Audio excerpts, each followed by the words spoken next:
memberikan kepada kami ketenangan, nama yang memberikan kami damai, nama yang memberikan kepada kami keselamatan. Dan dalam nama itu pula kami pada pagi ini bersekutu di sini, di ruangan ini, dan juga di rumah kami masing-masing.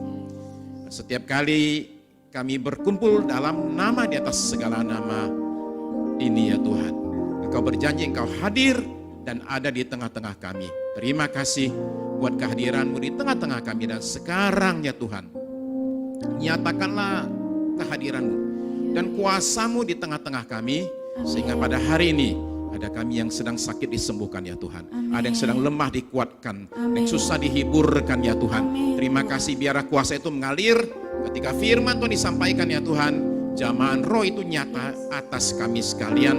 Pakai hamba-Mu hari ini Tuhan, menyampaikan isi hati Tuhan, dan juga setiap kami diberikan tanah hati yang subur. Kami akan terima firman Tuhan dengan penuh sukacita, dan firman ditaburkan tidak kembali sia-sia, melainkan dia bertumbuh dan berbuah dalam hidup kami. Terima kasih, kami siap terima berkat Tuhan, mendengar dan melakukan apa yang kami dengar. Dalam nama di atas segala nama, dalam nama Tuhan Yesus Kristus, kami naikkan doa ini dan terima jawabannya. Amin, amin, haleluya. Silakan duduk. Bapak Ibu sekalian semuanya, shalom, selamat pagi saudara sekalian.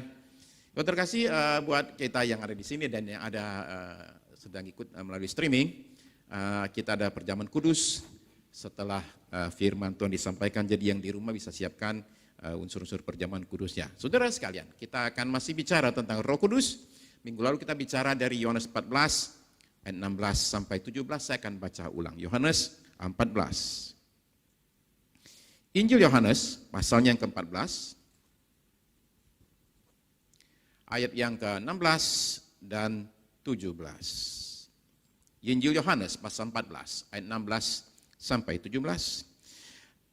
Aku akan minta kepada Bapa dan ia akan memberikan kepadamu seorang penolong yang lain, supaya ia menyertai kamu selama-lamanya, yaitu Roh kebenaran. Dunia tidak dapat menerima dia, sebab dunia tidak melihat dia dan tidak mengenal dia. Tetapi kamu mengenal dia, sebab ia menyertai kamu dan akan diam di dalam kamu. Nah, minggu lalu saya bicara tentang satu orang wanita bernama Agnes Osman, yang pertama kali pada tanggal 1 Januari tahun 1901 itu berbicara dalam bahasa roh dalam wujud bahasa Mandarin. Ada dua hal yang unik dari cerita dia didoakan ini. Pendetanya namanya Charles Parham. Itu mendoakan dia dan mengutip Ibrani 13 ayat yang ke-20 sampai 21 ya. Nah, saudara coba perhatikan ini yang didoakan oleh pendetanya ini. Tunjukkan satu hal yang unik saudara sekalian. Ibrani 13 ayat 20-21. Saya bacakan saudara-saudara dengar ya. Maka Allah damai sejahtera yang oleh darah perjanjian yang kekal telah membawa kembali dari antara orang mati Gembala Agung segala domba, yaitu Yesus Tuhan kita. Kiranya memperlengkapi kamu dengan segala yang baik untuk melakukan kehendak-Nya dan mengerjakan di dalam kita apa yang berkenan kepadanya oleh Yesus Kristus. Bagi Dialah kemuliaan sampai selama-lamanya. Amin. Nah, ini doanya pendetanya nih.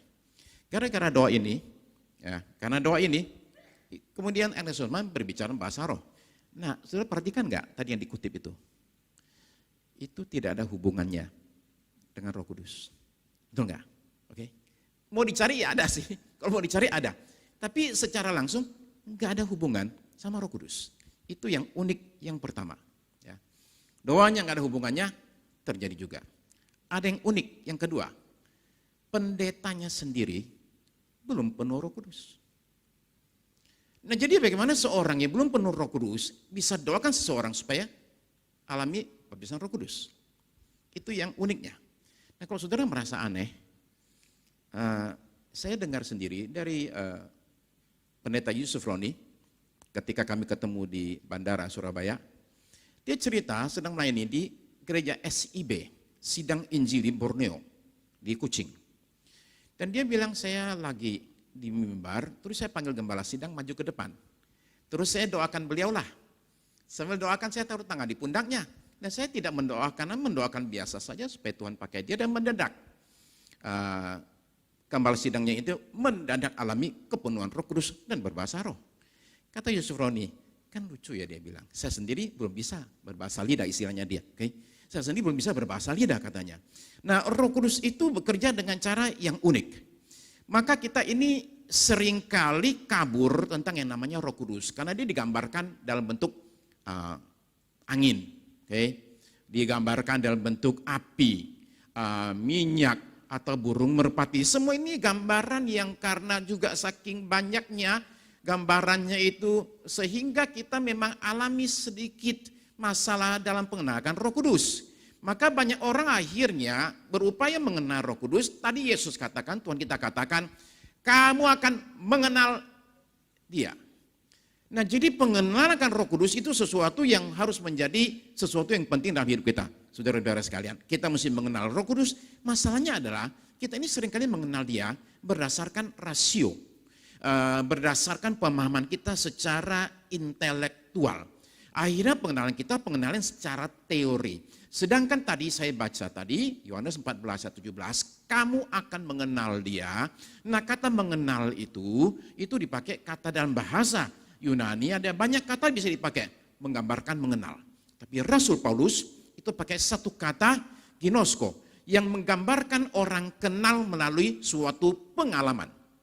Jadi dengan kata lain, Alkitab mengatakan, saudara-saudara sekalian, bahwa ketika kita bicara soal mengenal Roh Kudus, maka kita mesti mengenal Dia bukan semata-mata dari rasio, tapi suatu pengalaman terjadi dengan Dia. Nah, itu yang akan membuat kita mengenal dengan dalam, istilahnya ginosko ini. Jadi saudara sekalian, kita mesti mengalami pengalaman dengan Roh Kudus, terutama aspek kuasanya. Karena manusia di mana-mana mencari kuasa. Ya. Nah, ada kuasa sifatnya ada natural lah, yang sifatnya contoh umpama seperti ilmu lah, informasi, posisi, kemudian uang, pengetahuan. Itu yang sifatnya natural. Nah, ada kuasa yang sifatnya supranatural, yang berasal daripada roh, saudara-saudara sekalian, termasuk kuasa kegelapan. Tapi kuasa dari Tuhan adalah kuasa terang, saudara sekalian. Coba kita baca kata-kata Tuhan Yesus. Kisah pasal 1 ayat yang ke-8. Kisah pasal 1 ayat 8.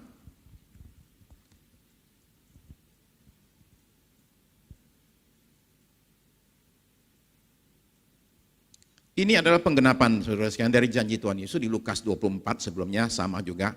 Kisah 1 ayat 8, tetapi kamu akan menerima kuasa kalau Roh Kudus turun ke atas kamu, dan kamu akan menjadi saksiku di Yerusalem dan di seluruh Yudea dan Samaria dan sampai ke ujung bumi. Saudara sekalian, coba lihat yang pertama. Kuasa Roh Kudus ini ternyata adalah kuasa untuk menjadi saksi.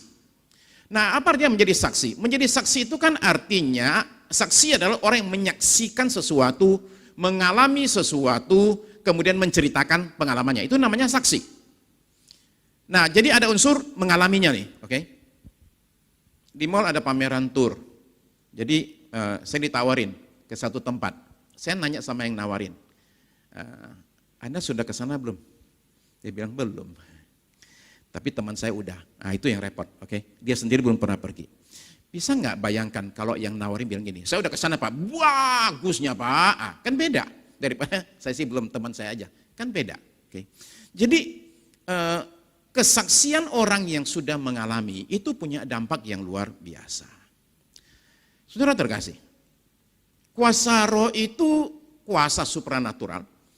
Tujuannya itu supaya kita menjadi saksi Kristus alias memberitakan Injil. Itu tujuannya. Nah, bisa nggak dimanfaatkan buat yang lain? Bisa saja.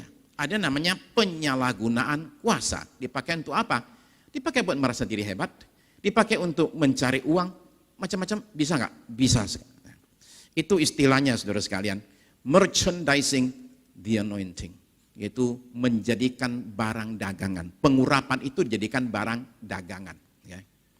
Nah, menyalahgunakan kuasa Roh Kudus itu adalah godaan besar sekali. Di Perjanjian Lama ada satu orang namanya Gehazi. Dia ini adalah murid dari gurunya namanya Nabi Elisa. Suatu hari datang panglima namanya Naaman. Naaman ini sakit kusta. Dalam keadaan desperate kemana-mana nggak sembuh, Naaman itu kemudian mendengar dari pembantunya, dari mbaknya, bahwa ada nabi di Israel bisa menyembuhkan. Jadi dia ke sana. Dan ketemu dengan yang namanya Elisa, dia ke rumahnya, Elisa nggak mau keluar. Ya. Dari luar sana sudah naik kuda gagah sekali, kemudian kata Elisa, minta ketemu, enggak, mandi aja di sungai Yordan 7 kali. Dia mandi 7 kali dan sembuh kustanya. Jadi dia membawa persembahan. Ya. Yang kalau dihitung uang zaman sekarang, itu sekitar 1,4 juta dolar. Ya. Jadi dia bawa uang gede nih, dan dia bilang saya mau kasih persembahan. Elisa bilang, gak usah, bawa pulang saja. Nah Alkitab mencatat, anak buahnya Gehazi bilang gini, bos saya ini berkat kok ditolak. Oke, jadi dia kejar Naaman. Dan kemudian dia bikin cerita, ngarang dia. Sehingga dapat yang namanya duit banyak. Ya. Tanpa dia sadar, si gurunya ini penuh dengan Roh Kudus.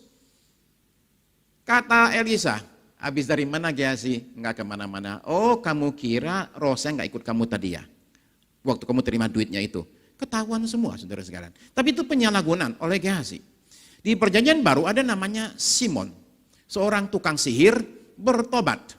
Setelah bertobat, kemudian dia melihat kuasa bekerja, rasul-rasul tumpangan tangan penuh Roh Kudus. Dia bilang saya bayar deh supaya saya dapat kuasa yang sama. Dia mau bayar. Dia bayar supaya dapat kuasa yang sama. Nah saudara sekalian, orang ini mengira, kata Petrus, kamu pikir kuasa Roh Kudus ini bisa dibeli dengan uang ya?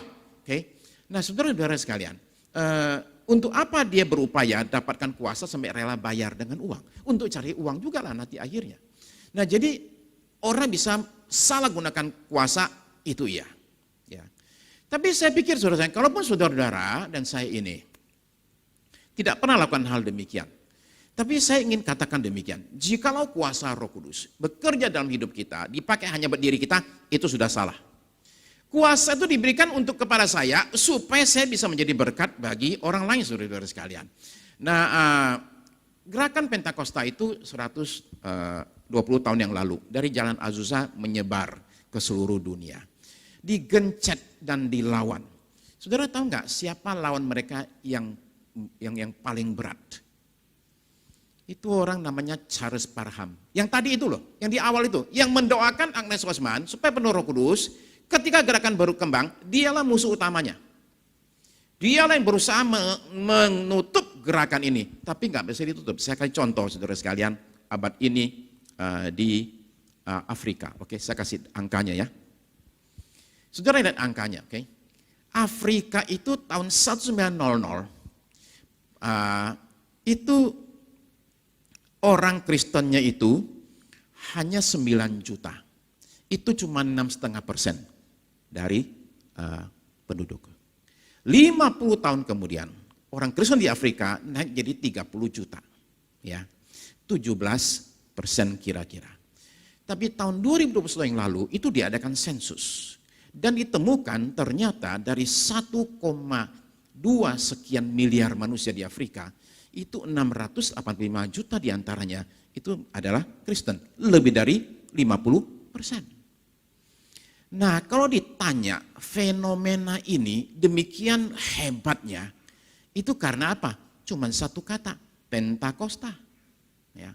Afrika itu mengalami kegerakan besar-besaran karena apa? Karena mereka itu sungguh-sungguh berikan ruang untuk yang namanya Roh Kudus bekerja. Nah jadi saudara sekalian, kuasa Roh Kudus itu diberikan kepada kita untuk kita bisa menjadi saksi. Saya mau tanya saudara, sudahkah saudara menjadi saksi untuk tentang Injil? Nah banyak orang alasan saudara sekalian, kenapa nggak mau bersaksi berbagi tentang imannya? Saya temukan penghalang terbesar namanya ketakutan. Takut orang nolak, takut orang marah, takut hubungan rusak, takut dicap fanatik, takut macam-macam. Ya. Nah saya akan tunjukkan saudara satu chart ya, yaitu bahwa ada 3 kemungkinan kalau kita ini membagikan Injil. Nomor 1 diterima, nomor 2 itu menjadi suatu taburan, nomor 3 ditolak mentah-mentah. Nah ini ada 3 kemungkinan. Saya bagikan Injil, 1 diterima, oke. Kedua, dia mau mikir dulu nih, jadi itu berupa taburan, nggak langsung. Nah saudara perlu tahu yang tengah ini, karena banyak orang ketika di awal diinjili itu nggak bisa sekali, dia barangkali perlu berkali-kali. Barangkali demikian, ada yang demikian. Okay. Nah ada yang tolak. Okay. Terang-terangan tolak, iya. Nah kalau saudara hitung dari sisi menang kalah, begini jadinya. Oke, slide berikut. Oke. Kalau dia terima, kita menang.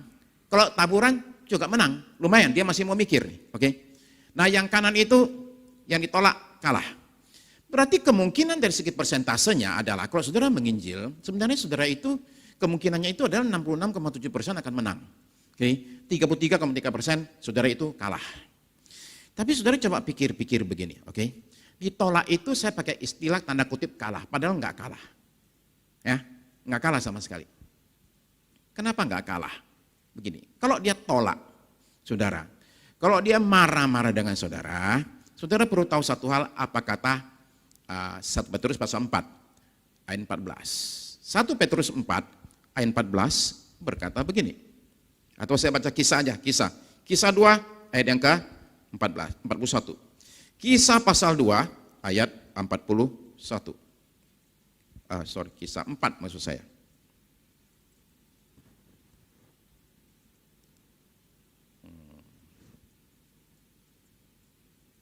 Maaf. Kisah pasal 5. Maaf, saya salah. Kisah 5 41. Rasul-rasul itu meninggalkan sidang mahkamah agama dengan gembira karena mereka telah dianggap layak menderita penghinaan oleh karena nama Yesus.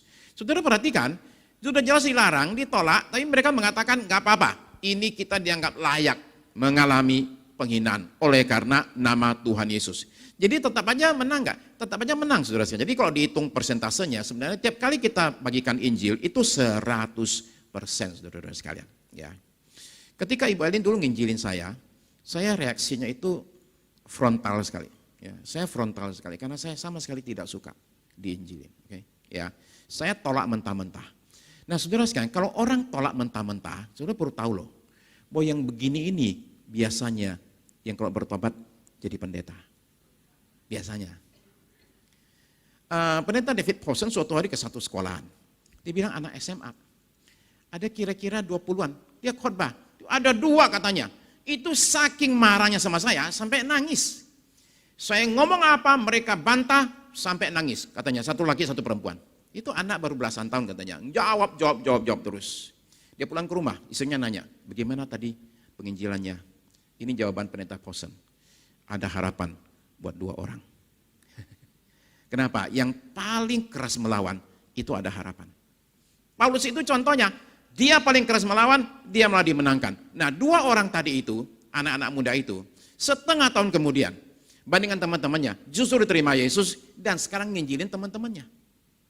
Sementara yang duduk-duduk biasa saja, yang enggak, itu kayaknya harapannya kurang. Yang makin keras menolak, itu justru makin besar harapannya. Jadi saudara-saudara sekalian, Roh Kudus itu berikan kepada kita keberanian. Jadi saat kita ketakutan, dia beri kita yang namanya keberanian. Rasul Petrus itu aslinya seorang penakut. Ngomongnya sih gede, tapi begitu sampai waktunya, dia ciut. Dan saking penakutnya, dia sampai menyangkal gurunya itu. Sang guru dia sangkal bukan cuma sekali sampai 3 kali. Tapi lihat, bagaimana dia berubah ketika Roh Kudus turun ke atas dia. Disuruh berhenti nginjil dan diancam penjara. Dengan tenang dia berkata begini, Kisah 4 ayat 13. Kisah 4 ayat 13.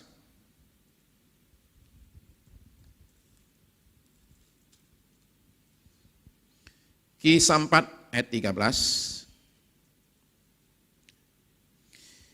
Ketika sidang itu melihat keberanian Petrus dan Yohanes. Jadi mereka ini sekarang berani. Sebelumnya penakut menyangkal, sekarang jadi berani. Nah di Kisah pasal 5, itu kejadian lagi, dilarang menginjil. Saudara perhatikan apa yang mereka perbuat. Saya baca agak panjang. Ya. Dari 40, Kisah 5 40 sampai ayat yang ke Kisah 5. Sebentar, saya mesti cari lagi ayatnya.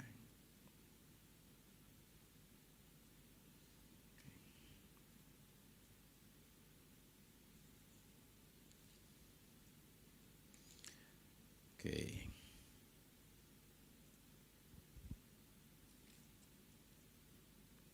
Ya, ayat ke-40.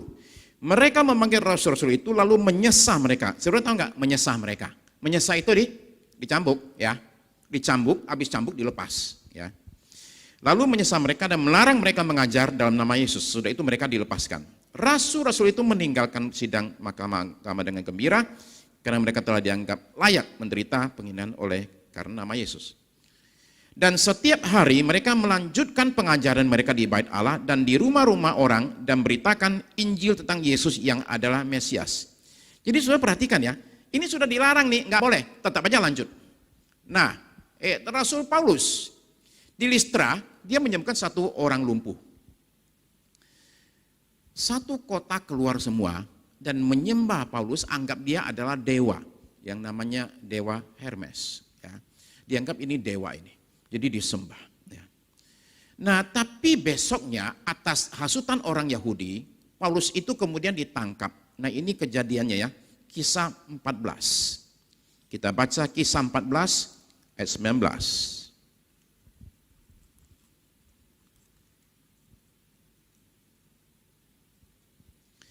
Kisah 14 ayat 19. Tetapi datanglah orang-orang Yahudi dari Antiokhia dan Ikonium, dan mereka membujuk orang banyak itu memihak mereka. Lalu mereka melempari Paulus dengan batu dan menyeretnya keluar kota karena mereka menyangka bahwa ia telah mati. Akan tetapi ketika murid-murid itu berdiri melihat dia, bangkitlah ia lalu masuk ke dalam kota. Keesokan harinya berangkatlah ia bersama-sama dengan Barnabas ke Derbe. Saudara perhatikan ya, ini orang sudah ditangkap, dilemparin batu, terus dibawa keluar kota, dan kemudian dianggap sudah mati soalnya dibuang keluar kota. Nah, dia bangun, ketika bangun dia ngapain? Masuk kota lagi, sudah paham ya? Orang lain sudah gitu, udah di luar kota sekalian kabur. Ini orang beraninya bukan main, dia masuk lagi dalam kota. Ya. Lalu kemudian dia ditangkap, dan kemudian diadili depan raja namanya Agripa. Di hadapan namanya raja, pembesar, semua orang tuh gentar. Nah, ini orang beda. Kita baca Kisah 26. Di Kisah 26 ayat yang ke-27 dia berkata begini. Kisah 26 ayat 27. Ayat 26 saya mulai baca ya. Ayat 26. Raja juga tahu tentang segala perkara ini, sebab itu aku berani berbicara terus terang kepadanya. Aku yakin bahwa tidak ada seorang pun dari semuanya ini yang belum didengarnya, karena perkara ini tidak terjadi di tempat yang terpencil. Percayakah engkau, Raja Agripa, kepada para nabi? Aku tahu bahwa engkau percaya kepada mereka. Jawab Agripa, hampir-hampir saja kau yakinkan aku menjadi orang Kristen. Kata Paulus, aku mau berdoa kepada Allah, supaya segera atau lama-kelamaan, bukan hanya engkau saja, tetapi semua orang lain yang hadir di sini, dan yang mendengarkan perkataanku menjadi sama seperti aku, kecuali belenggu-belenggu ini. Bicara depan raja dan balik menginjili raja, saudara sekalian. Di ruang sidang dia jadi pesakitan, dia justru menjadi saksi Tuhan. Saudara perhatikan ya, bukannya merendahkan diri, memohon belas kasihan manusia. Dia justru ajak si raja merendahkan diri, minta belas kasihan Allah. Orang ini, saudara sekalian, adalah orang yang sangat amat berani, bukan main. Ketika diancam, saudara sekalian, saya akan bacakan lagi ya. Saya akan bacakan dari Kisah pasal yang ke-4 ayat 29. Okay.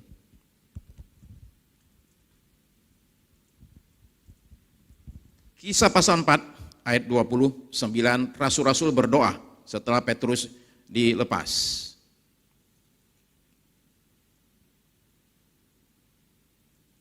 Ayat 29 dari Kisah 4. Dan sekarang ya Tuhan, lihatlah bagaimana mereka mengancam kami, dan berikanlah kepada hamba-hambamu ini keberanian untuk memberitakan firman-Mu. Ulurkanlah tangan-Mu untuk menyembuhkan orang, dan adakanlah tanda-tanda dan mujizat-mujizat oleh nama Yesus, hamba-Mu yang kudus. Dan ketika mereka sedang berdoa, goyanglah tempat mereka berkumpul itu, dan mereka semua penuh dengan Roh Kudus, lalu mereka memberitakan firman Allah dengan berani. Jelas mereka dilarang Injil, saudara sekalian, dan diancam. Perhatikan doa mereka ya. Mereka bukan berdoa, Tuhan tolong singkirkan ancamannya, bikin damai. Enggak sama sekali. Mereka enggak bilang Tuhan singkirkan kami, enggak. Mereka enggak bilang singkirkan ini itu. Mereka bilang Tuhan kasih kami keberanian. Wow, saudara sekalian, orang diancam bukannya kita mesti asumsi mereka ada gentar, maka mereka mengatakan berikanlah kepada kami keberanian untuk lanjutkan ini. Saudara-saudara sekalian, Roh Kudus itu berikan kepada kita keberanian. Ya. Dan dia bisa pakai kita, kelemahan kita untuk menyatakan kuasanya. Pendeta John Stott pergi ke Australia dari Inggris. Ketika sampai di kampus di Sydney tahun 58 itu, ya, sudah lama sekali. Sehari sebelum KKR, dia dapat berita dari Inggris, papanya meninggal. Lah besok mesti KKR malam terakhir. Sudah gitu, ternyata karena banyak bicara, suaranya habis, jadi parau. Ya. Jadi dia minta panitia datang ke kamarnya dan bilang, tolong saya didoakan supaya saya bisa bicara. Tapi pada malam itu ketika tampil ke mimbar, suaranya udah tinggal berbisik, udah parau sekali. Jadi dia dekatkan mulutnya ke mikrofon supaya bisa ngomong. Cuma ngomongnya itu udah nggak ada variasi sama sekali. Dia ngomong datarnya minta ampun. Nah saudara sekalian, dia bilang, saya sudah ke Australia balik 10 kali dari Inggris.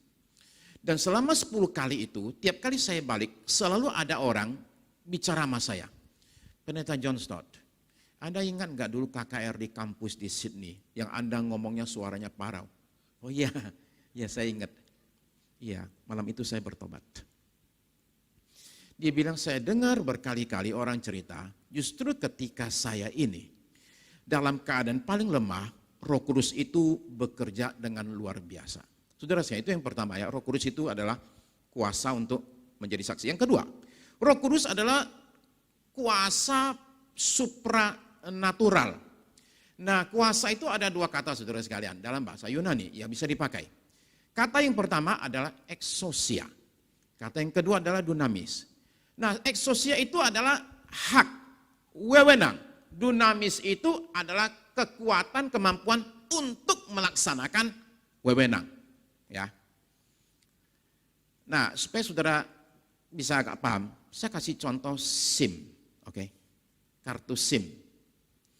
SIM kita itu, SIM itu adalah, ini orang yang memiliki SIM, memiliki hak dan wewenang untuk nyetir mobil. Iya kan? Asal dia punya SIM, dia boleh nyetir. Itu hak wewenang dia. Dan SIM juga adalah tanda bahwa dia punya kemampuan untuk nyetir. Okay? Dia punya hak buat nyetir, namanya exousia, punya hak. Tapi yang kedua, SIM itu membuktikan bahwa dia punya kemampuan untuk menyetir mobil, dunamis. Nah, saudara tentu tahu ya, bahwa di negara tertentu di dunia ini, bukan di sini ya, kayaknya di Afrika, ada orang punya SIM nggak bisa nyetir, betul nggak? Ada kan? Ada nggak? Oh, saudara nggak pernah ketemu, karena di Indonesia nggak ada. Oke, ya. Ada orang bisa punya SIM, tapi nggak bisa nyetir.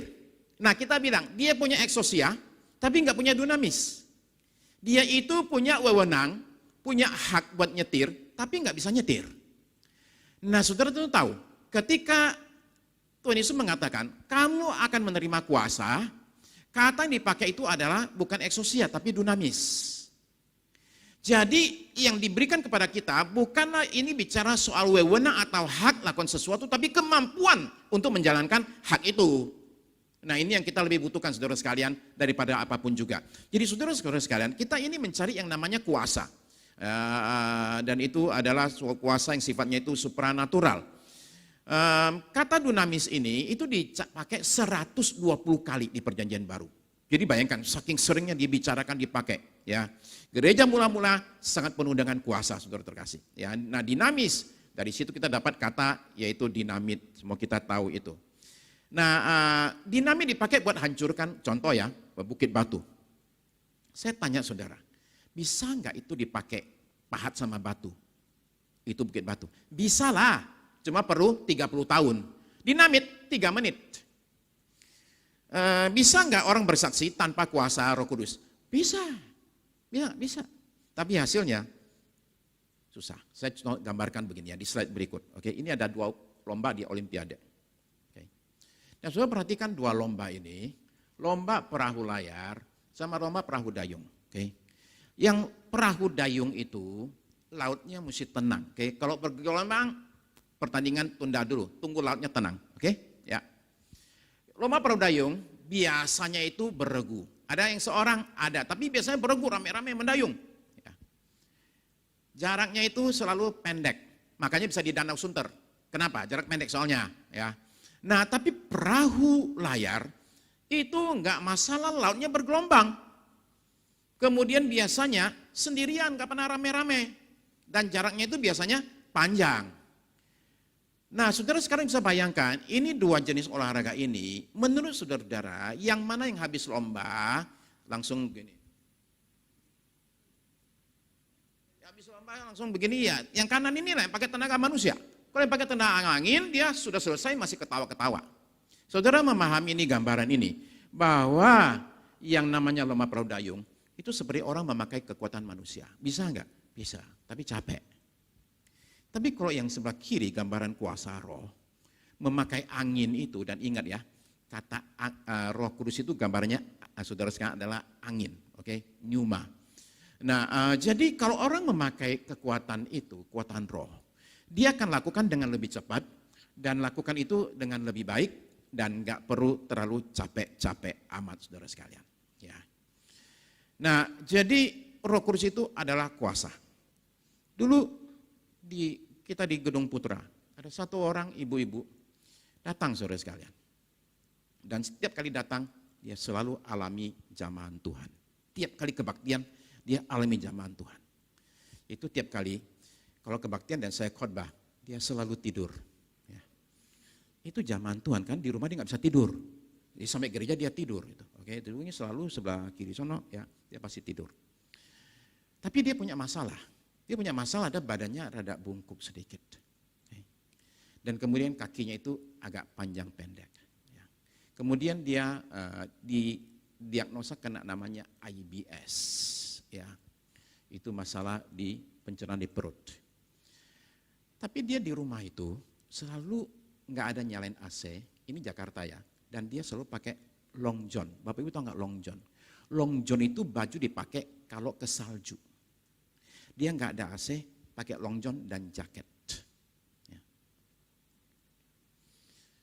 Kita terus mendoakan dia dan suatu hari dia cerita, dia bangun dan kakinya itu bunyi krek. Suaminya ngeliatin dia, kakimu kenapa? Krek.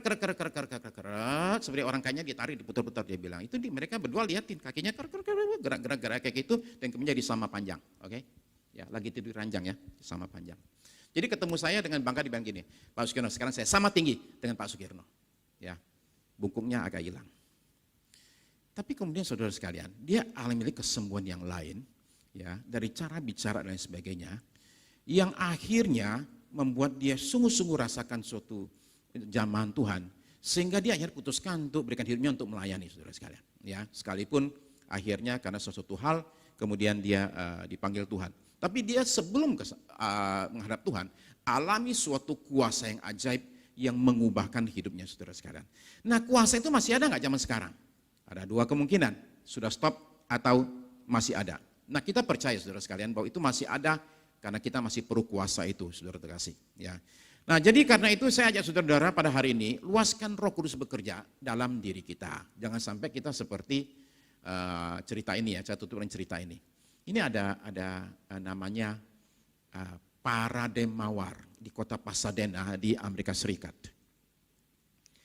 Parade ini berlangsung sudah bertahun-tahun, sudah berpuluh-puluh tahun, hampir 100 tahun kayaknya. Yaitu mobil dihias dengan bunga mawar. Oke, ini contohnya begini. Oke. Ya. Nah, pendeta Vernon McGee itu suatu hari nonton pameran ini. Dia bilang yang paling gede itu punya perusahaan minyak, yaitu Standard Oil Company sebelum Perang Dunia Kedua ini. Standard Oil Company adalah perusahaan minyak terbesar di dunia. Jadi otomatis lah, yang dia bikin juga gede banget. Nah, kata pendeta Vernon McGee, itu lagi jalan katanya, parade banyak mobil, mendadak satu mobil mogok, kehabisan minyak. Yang punya siapa? Yang punya perusahaan minyak. Kata pendeta Vernon McGee, ini sungguh ironis sekali. Ini punya perusahaan minyak terbesar di dunia. Lagi parade kehabisan minyak. Udah gitu tema daripada parade adalah bersiaplah. Ternyata dia nggak siap.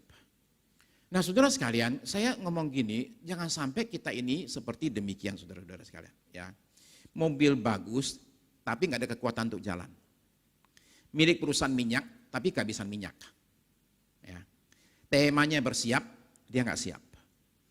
Jadi mari kita saudara sekalian memandang ke depan, persiapan untuk kita menyambut kedatangan Tuhan, tapi sekaligus kita menjadi berkat hari-hari ini. Mari kita berdoa. Kita datang kepada Tuhan, siapkan hati kita untuk perjamuan kudus.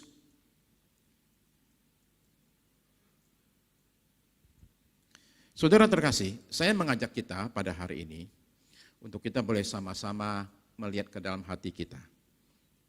Dan kita ini memeriksa hati kita. Untuk kita bisa melihat bagaimana hubungan kita dengan Roh Tuhan. Adakah dia dapat tempat dalam hati saudara dan saya? Jikalau tidak ada, pada hari ini saudara sekalian, kita mau perbaharui komitmen kita di hadapan dia. Mengizinkan Roh Kudus bekerja dengan karya yang luar biasa, membawa kita bisa menjadi saksi bagi banyak orang. Terima kasih Tuhan Yesus yang mengajar kami untuk kami boleh mengenal Roh-Mu yang kudus. Hamba memohonkan saat ini, kuasa dinyatakan di tengah-tengah hidup kami ya Tuhan. Bukan supaya kami menjadi populer, kami menerima berkat, tapi supaya kami menjadi saluran berkat bagi banyak orang, terutama dalam beritakan Injil. Karena itu Tuhan, berikan kami keberanian, sertai kami dalam beritakan, sehingga kami Tuhan oleh kuasa Roh boleh jadi berkat bagi banyak orang. Terima kasih buat semuanya ini Tuhan. Kiranya kuasa supernatural itu mengalir melalui diri kami untuk jadi berkat. Terima kasih Tuhan. Terima kasih juga untuk perjamuan di depan kami ini. Tuhan kiranya menyucikan kami, melainkan kami terima ini perjamuan. Karena kami percaya bahwa roti dan anggur ini ketika kami makan, ketika minum, ini adalah tubuhmu, inilah darah. Kami siap terima berkat besar dalam nama Tuhan Yesus Kristus. Amin. Saudara terkasih, kita akan terima perjamuan. Saudara dengarkan kata-kata ini. Silakan dibagikan perjamuannya. Tuhan Yesus berkata begini. Akulah roti hidup yang telah turun dari sorga. Jika seorang makan dari roti ini, ia akan hidup selama-lamanya. Dan roti yang kuberikan itu ialah dagingku, yang akan kuberikan untuk hidup dunia. Saudara terkasih, inilah janji pertama yang Tuhan berikan tentang perjamuan kudus. Hidup kekal dijanjikan saudara sekalian bagi kita yang menerimanya. Jadi ketika saudara dan saya terima berkat ini, kita masuk ke dalam perjamuan ini, kita terima kasih kepada Tuhan. Tuhan Yesus berkata demikian lagi saudara sekalian. Barang siapa makan dagingku dan minum darahku, ia mempunyai hidup yang kekal, dan aku akan membangkitkan dia pada akhir zaman. Sebab dagingku adalah benar-benar makanan, darahku adalah benar-benar minuman. Saudara terkasih, ini janji kebangkitan akhir zaman untuk kita yang terima perjamuan ini.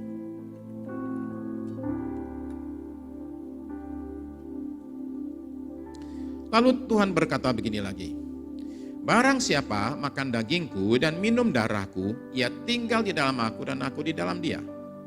Inilah berkat yang ketiga saudara sekalian, yaitu persekutuan intim antara kita dengan Tuhan.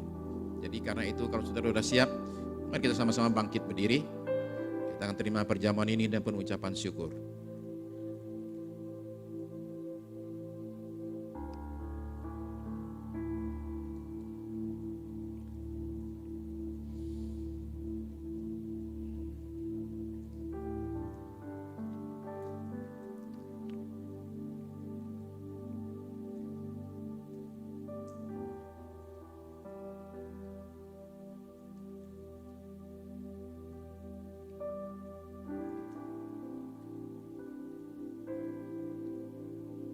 Saudara dengarkan kata-kata ini. Sebab apa yang telah kuteruskan kepadamu telah kuterima dari Tuhan, yaitu bahwa Tuhan Yesus pada malam waktu ia diserahkan mengambil roti, dan sesudah itu ia mengucap syukur atasnya. Ia memecah-mecahkannya dan berkata, inilah tubuhku yang diserahkan bagi kamu. Perbulah ini menjadi peringatan akan aku. Terima kasih Tuhan Yesus. Tubuhmu Tuhan diserahkan bagi kami terima dan makan dengan penuh iman percaya dan ucapan syukur. Dalam nama Yesus, mari kita makan bersama.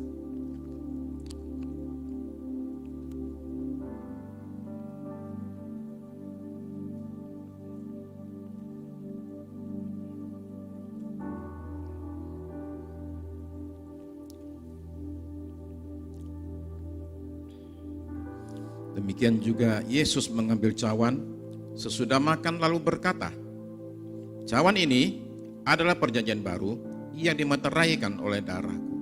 Perbuatlah ini setiap kali kamu meminumnya menjadi peringatan akan aku."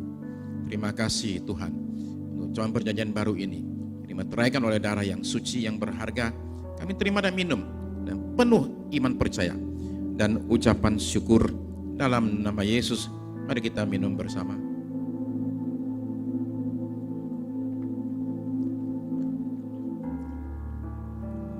Dan sekarang ya Tuhan, kiranya apa yang Tuhan janjikan melalui perjamuan kudus ini, kami terima sepenuhnya ya Tuhan.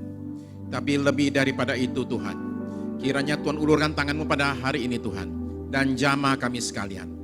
Dan lakukan karya yang ajaib melalui Roh Kudus di tengah-tengah kami pada hari ini, pada ibadah ini Tuhan. Sehingga kami boleh terima suatu zaman yang menyembuhkan, suatu zaman yang memulihkan ya Tuhan. Tuhan sembuhkan yang sakit pada hari ini Tuhan. Sembuhkan yang sakit-sakit di badannya, sakit dalam hati, sakit dalam jiwa, yang sakit rohnya Tuhan. Kami terima kesembuhan ini dalam nama Yesus. Sembuhkan kami Tuhan dari berbagai pergumulan kami, bagian hidup kami yang sakit. Tuhan, mereka yang sakit keuangannya, yang sakit hubungannya ya Tuhan. Dalam nama Yesus Tuhan sembuhkan kami. Pulihkan kami Tuhan, karena kuasa itu ada dan mengalir di tengah-tengah kami pada saat ini. Melalui Roh-Mu yang kudus yang mengalir di tengah-tengah saat ini. Di dalam nama Yesus. Terima kasih Tuhan. Terima kasih. Sembuhkan Tuhan Yesus bangsa kami juga Indonesia Tuhan. Di hari-hari ini kami menyerahkan bangsa kami ke dalam tangan Tuhan. Mengatakan bahwa Indonesia ini ada dalam tangan Tuhan. Sehingga Tuhan saat libur panjang ini berlalu, bangsa kami tetap dalam pemeliharaan Tuhan. Bahwa tidak ada tambahan penyakit apapun juga Tuhan. Oh, krisis sudah berlalu, pandemi sudah berlalu ya Tuhan. Bahwa kemenangan sudah kami terima dari Tuhan. Terima kasih Tuhan Yesus, berbagai krisis itu dikalahkan semua dalam nama Yesus. Terima kasih Tuhan, karuniakan kekuatan atas presiden kami Tuhan. Para pimpinan kami bangsa ini Tuhan semuanya. Di dalam nama Yesus. Terima kasih Tuhan. Terima kasih Tuhan Yesus. Kami menyerahkan teman-teman yang berlibur ke dalam tangan Tuhan. Tuhan menyertai, menjagai mereka selama liburan. Demikian juga yang mereka tinggal di Jakarta, dalam penjagaan Tuhan juga. Terima kasih buat semuanya ini. Terima kasih Tuhan dalam libur ini. Kiranya Tuhan menuntun kami, pimpin kami. Kami akan maafkan untuk kami dengan baik, karena pimpinan Tuhan saja. Terima kasih Tuhan buat semuanya ini. Berkati yang lain dalam ibadah pada pagi ini Tuhan. Baik yang tampil ke depan ataupun yang tidak tampil ke depan, berkat yang sama Tuhan curahkan. Demikian Tuhan, juga yang berulang tahun di minggu lalu, limpahkan berkat-Mu juga atas kami sekalian. Terima kasih. Sekarang kami akan berpisah satu dengan yang lain, berkat-Mu menyertai kami. Saudara, saudari terkasih dalam Tuhan Yesus, ibadah kita pada pagi ini sudah selesai. Mari kita berpisah satu dengan yang lain dengan membawa berkat berlimpah dari Allah Bapa kita di sorga, kasih karunia dari Tuhan kita Yesus Kristus, bimbingan, pertolongan, penyertaan Roh Kudus dari sekarang ini sampai Maranatha, Tuhan kita kembali kali yang kedua. Amin. Amin. Terima kasih.